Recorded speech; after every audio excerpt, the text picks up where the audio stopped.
প্রতিদিন তোমার পিছনে আল্লাহ তাআলা 18 লক্ষ টাকা খরচ করেন। তোমরা জানো আমরা প্রতিদিন 30 থেকে 32 হাজার বার শ্বাস প্রশ্বাস গ্রহণ করি, 30 থেকে 35 হাজার বার শ্বাস প্রশ্বাস গ্রহণ করি, এবং প্রতি মিনিটে 7 থেকে 8 লিটার আমরা বাতাস গ্রহণ করি, এবং প্রতিদিন প্রায় 10 থেকে 12 হাজার লিটার, বলা হয় থাকে এখান থেকে 550 লিটার পিওর বাতাস আমাদের ফুসফুস গ্রহণ করে।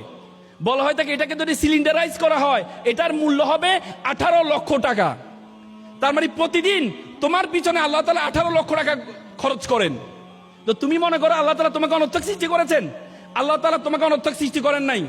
তোমার মন খারাপ, তুমি একটু দেখতে কালো, তুমি একটু খাটো, তোমাকে আল্লাহ তাআলা অনর্থক সৃষ্টি করেছেন? নো, আল্লাহ তাআলা বলেছে ওয়ামা খালাকনাস সামাউ ওয়াল আরদা, আমি আসমান এবং জমিনে যা কিছু সৃষ্টি করেছি, ওয়ামা বাইনাহুমা বাতিলান, আমি কোনো কিছু অনর্থক সৃষ্টি করে নেই।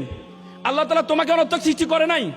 আল্লাহ তাআলা তোমাকে এমন একটা কাজের জন্য সৃষ্টি করেছে, সেই কাজ পর্যন্ত তুমি যেতে পারো নাই বলে তুমি মনে করো আল্লাহ তাআলা তোমাকে অনর্থক সৃষ্টি করেছেন।